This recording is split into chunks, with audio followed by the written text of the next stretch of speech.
Hello friends welcome back. आप लोगों का फिर से स्वागत है आपका अपने चैनल फार्मा कैप्सूल के अंदर। तो फ्रेंड्स, जैसा कि हमारी शॉर्ट रिवीजन सीरीज चल रही थी कॉस्मेटिक साइंस 8th सेमेस्टर, तो फ्रेंड्स इसकी हमारी लास्ट यूनिट बची है आज, जो हम कवर कर लेंगे 5th यूनिट। ये ज़्यादा बड़ी यूनिट नहीं, छोटी यूनिट है। तो फ्रेंड्स, इससे पहले मैं आपसे एक छोटी सी बात करना चाहता हूँ। जैसा कि आपके लास्ट सेमेस्टर है और आज हमको इसकी लास्ट यूनिट कवर करनी है, इसके बाद आपका लगभग बी फार्मा कंप्लीट हो जाएगी।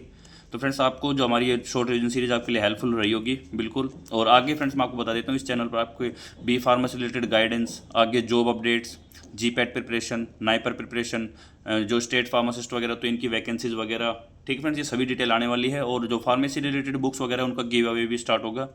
तो और साथ में मेरे आपसे ये रिक्वेस्ट है कि आप इस चैनल को अपने जूनियर के साथ शेयर करके जाएं। अगर आपके लिए थोड़ा बहुत भी हेल्पफुल रहा हो तो आपके जो भी जूनियर है, आपके फ्रेंड्स या आपके छोटे भाई बहन, उनके साथ चैनल को शेयर करें, जिससे कि उनको भी इस चैनल की हेल्प मिल सके। क्योंकि इसके ऊपर complete B pharma content free provide किया जा रहा है, साथ में कंप्लीट नोट्स फ्री मिलेंगे, और साथ में जीपैट के जो हैंड रिटन नोट्स है वो भी हम जल्दी बनाएंगे, जो कि फ्री प्रोवाइड होंगे।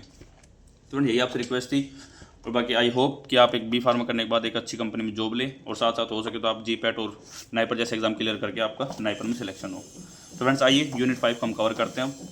यूनिट 5, तो फ्रेंड यूनिट 5 का सिंपल से हम अगर देखें तो ऑयल एंड ड्राई स्किन के लिए पढ़ते हैं। इसके अंदर ऑयल एंड ड्राई स्किन एक टॉपिक है। ऑयल स्किन किसको बोलते हैं friends? Skin that produce excess oil, sebum. Friends, sebum मैंने पिछली यूनिट में पढ़ा था। तो एक्सेस सीबम का मतलब ऑयल, जो ज़्यादा ऑयल प्रोड्यूस करे उसको बोलते हैं oil skin. From subcutaneous gland, subcutaneous gland से, जो हमने यूनिट 2 के अंदर पढ़ा था। ठीक फ्रेंड्स, अगर आपको पिछली यूनिट क्लियर है तो आपको इस यूनिट में दिक्कत नहीं आएगी।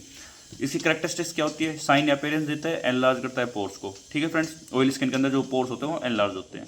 कोज क्या है? जेनेटिक्स होता है, या हार्मोनल चेंज के कारण होता है, या हॉट ह्यूमिड वेदर के कारण होता है फ्रेंड्स ये। ठीक फ्रेंड्स, इसके बाद आता है हमारा ड्राई स्किन। ड्राई स्किन किसको बोलते हैं? इसमें जो ज़्यादा सीबम प्रोड्यूस करा था उसको ऑयल स्किन बोलते हैं, जिसमें कम प्रोड्यूस करेगा उसको ड्राई स्किन बोलते हैं। Skin that not produce sufficient oil, जो सफिशिएंट ऑयल प्रोड्यूस नहीं करती स्किन उसको बोलते हैं ड्राई स्किन। अच्छी करेक्टरिस्टिक्स क्या होती है? रफ टेक्सचर होता है, इचीनेस होती है, ठीक है, और रेडनेस और इरिटेशन होती है हमारी स्किन के ऊपर।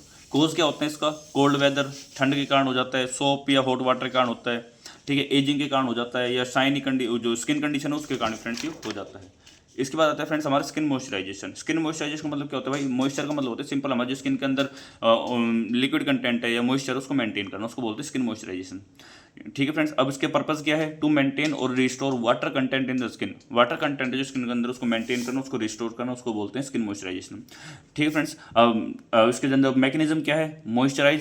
Moisturiser create a barrier to prevent water loss. Water loss को प्रिवेंट करने के लिए जो मॉइस्चराइजर है वो एक बैरियर क्रिएट कर लेते हैं, ये इसका मैकेनिज्म होता है। टाइप ऑफ मॉइस्चराइजर क्या होते हैं? ओकल्सिव, ह्यूमेक्टेंट और इमोलियंट। फ्रेंड्स, ये तीन होते हैं। अब इनके अंदर ओकल्सिव पढ़ें तो form a layer to lock water, water को लॉक करने के लिए लेयर बना लेता है। ह्यूमेक्टेंट पढ़ें, अट्रैक्ट करता है वाटर को फ्रॉम इन्वायरमेंट, इन्वायरमेंट से वाटर को अट्रैक्ट करता है। इमोलियंट्स के बारे में पढ़े तो सॉफ्टन करता है और स्मूदन करता है हमारी स्किन को। ठीक फ्रेंड्स, इसके बाद आता है हमारा बेसिक टर्म्स है फ्रेंड्स। कोमिडोजेनिक, ये टर्म बहुत इंपॉर्टेंट है, प्रीवियस ईयर में भी आई है। जैसे पीजीआई एग्जाम्स में देखें तो उसके अंदर ये 2-3 बार पूछी गई प्रीवियस ईयर में, आप देख सकते हैं 2022 में या 23 में शायद पूछी गई है। ठीक है, और इंपॉर्टेंट टर्म आप उसको जरूर समझ के जाएं फ्रेंड्स। इसके क्या होते हैं? It is defined as the tendency of a substance. किस सब्सटेंस की टेंडेंसी होती है? टू कोज कोमिडोजेंस, कोमिडोजेंस को कोज करने की। ठीक है, कोमिडोजेंस किसको बोलते हैं? ब्लैक एंड व्हाइट हेड्स को, जो हमारे ब्लैक हेड्स व्हाइट हेड्स होते हैं उनको बोलते हैं कोमिडोजेंस। तो कोमिडोजेनिक क्या होते हैं? कोई भी वो सब्सटेंस जो हमारी स्किन के अंदर ब्लैक एंड व्हाइट हेड कोज करते हैं उनको बोलते हैं कोमिडोजेनिक, जैसे कोकोनट ऑयल वगैरह। अब यूज इन कॉस्मेटिक, कॉस्मेटिक के अंदर क्या यूज है? कॉस्मेटिक के अंदर देखें तो नॉन कोमिडोजेनिक जो प्रोडक्ट होते हैं उनको ज़्यादा प्रीफर किया जाता है फॉर ऑयल स्किन के लिए। ठीक है फ्रेंड्स, इसके बाद आता है फ्रेंड्स हमारा हेयर फॉल। हेयर फॉल क्या होता है friends? Hair fall simply define as the it is a losing more hair than normal. Normal से ज़्यादा अगर बाल हमारे झड़ने लग जाते हैं तो उसको बोलते हैं hair fall. Normal from the scalp, हमारी जो सर है उससे, which can lead to thinning, हमारे बाल उससे पतले हो जाते हैं तो उसको बोलते हैं हेयर फॉल। कोज क्या होता है? जेनेटिक होता है, मेडिकल कंडीशन होती है, न्यूट्रिशनल डेफिशिएंसी, एजिंग, स्ट्रेस, ये सब कारण होते हैं हेयर फॉल के। मैनेजमेंट कैसे करते हैं? मेडिकल ट्रीटमेंट करो, स्कैल्प ट्रीटमेंट करो, या हेयर केयर करो, न्यूट्रिशन प्रोवाइड करो। ठीक है फ्रेंड्स, ये इसकी ट्रीटमेंट है। अब इनको आप अलग अलग तरीके से डिफाइन कर सकते हैं, जेनेटिक्स भी, एजिंग वगैरह ये सब आप डिफाइन कर सकते हैं। एजिंग के अंदर देखें तो भाई बच्चों के बाल कम झड़ते हैं और ज़्यादा जो एज के साथ साथ बाल झड़ने ज़्यादा हो जाते हैं, तो वो होगा हमारा एजिंग। अब इसी तरह आप सबको डिफाइन कर देना, ये ईजी है फ्रेंड, ज़्यादा कुछ टफ है नहीं। अब आता है cosmetics problems associated with skin. Skin के साथ कॉस्मेटिक्स के मतलब कॉस्मेटिक्स के यूज़ करने से स्किन के साथ कौन कौन सी प्रॉब्लम होती है फ्रेंड्स? एक आती है सबसे ज़्यादा ब्लेमिनेस। ब्लेमिनेस होती है फ्रेंड्स डार्क स्पॉट या मार्क ऑन स्किन, स्किन के ऊपर डार्क स्पॉट या मार्क बन जाना और स्किन का डिकलरेशन हो जाना, उसको बोलते हैं ब्लेमिनेस। कोज क्या होते हैं? एक्ने, हाइपर पिगमेंटेशन, और इसके अंदर साथ साथ सन डैमेज, एलर्जिक रिएक्शन वगैरह। मैनेजमेंट कैसे करते हैं? टॉपिकल ट्रीटमेंट करते हैं या सन प्रोटेक्शन करते हैं या स्किन केयर करते हैं, ये इसके अंदर फ्रेंड्स हमारे ट्रीटमेंट होते हैं। इसके बाद आती है फ्रेंड्स हमारा डर्मेटाइटिस। डर्मेटाइटिस फ्रेंड्स ये आपने पढ़ी भी होगी पहले भी। इसकी सिंपल डेफिनेशन क्या है? इन्फ्लेमेशन ऑफ स्किन, स्किन के अंदर इन्फ्लेमेशन हो जाना leading to swelling and itching, swelling and itching के कारण उसको बोलते हैं डर्मेटाइटिस। टाइप क्या होता है इसके? टाइप होते हैं कॉन्टैक्ट डर्मेटाइटिस और एटोपिक डर्मेटाइटिस। अब कॉन्टैक्ट डर्मेटाइटिस क्या होती है फ्रेंड्स? जो कि एलर्जी के कारण हो, एलर्जेंस वगैरह के कारण हो, और एटोपिक ओफन जेनेटिक्स के कारण होती है फ्रेंड्स ये। इसके बाद आता है हमारा कोज। अब डर्मेटाइटिस के कोज क्या क्या होते हैं? केमिकल होती है, एलर्जेंस होते हैं, डाइज होती है या परफ्यूम वगैरह होते हैं। कई बार हम अलग अलग तरीके के परफ्यूम यूज़ करते हैं जो हमें सूट नहीं करते, तो उसके कारण भी हमारे जो स्किन है उसके अंदर डर्मेटाइटिस हो जाती है। अब आता है इसके बाद आता है फ्रेंड्स हमारा dandruff. Cosmetic problem associated with hair and scalp. अब हेयर और स्कैल्प के साथ कौन कौन सी प्रॉब्लम होती है कॉस्मेटिक यूज करने से?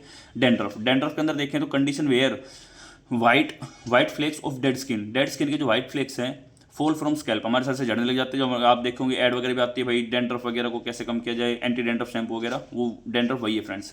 एंड कोज ईचिंग भी कोज करता है। कोज क्या होता है? Fungal infection, dry scalp, excess oil, poor hygiene, environmental factor, diet and lifestyle, ये सब इसके फैक्टर हैं।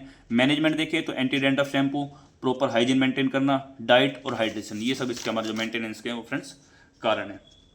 ठीक फ्रेंड्स, इसके बाद आता है फ्रेंड्स हमारा नेक्स्ट व्रिंकल। व्रिंकल क्या होता है फ्रेंड्स? व्रिंकल हिंदी में बोलते हैं झुर्रिया पड़ना।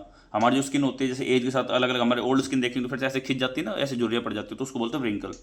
अब क्या होता है इसके define? Fine lines and creases due to ageing and skin damage के कारण फाइन लाइंस या क्रीजेज बनना स्किन के ऊपर, उसको बोलते हैं व्रिंकल। कोज क्या होता है? Ageing, sun exposure, smoking, dehydration, ये सब इसके कोज होते हैं। मैनेजमेंट क्या होता है? एंटी एजिंग जो हमारे प्रोडक्ट है उनको यूज़ करो, सन प्रोटेक्शन करो, हेल्दी लाइफस्टाइल जियो और ट्रीटमेंट वगैरह करो अगर एजिंग का है तो। व्रिंकल वगैरह होते हैं उससे। एक्ने क्या होता है? इन्फ्लामेटरी कंडीशन होती है friends with pimple, black and white heads. Black white heads या पिंपल जो होते हैं उनको बोलते हैं एक्ने, और ये एक इन्फ्लामेटरी कंडीशन होती है।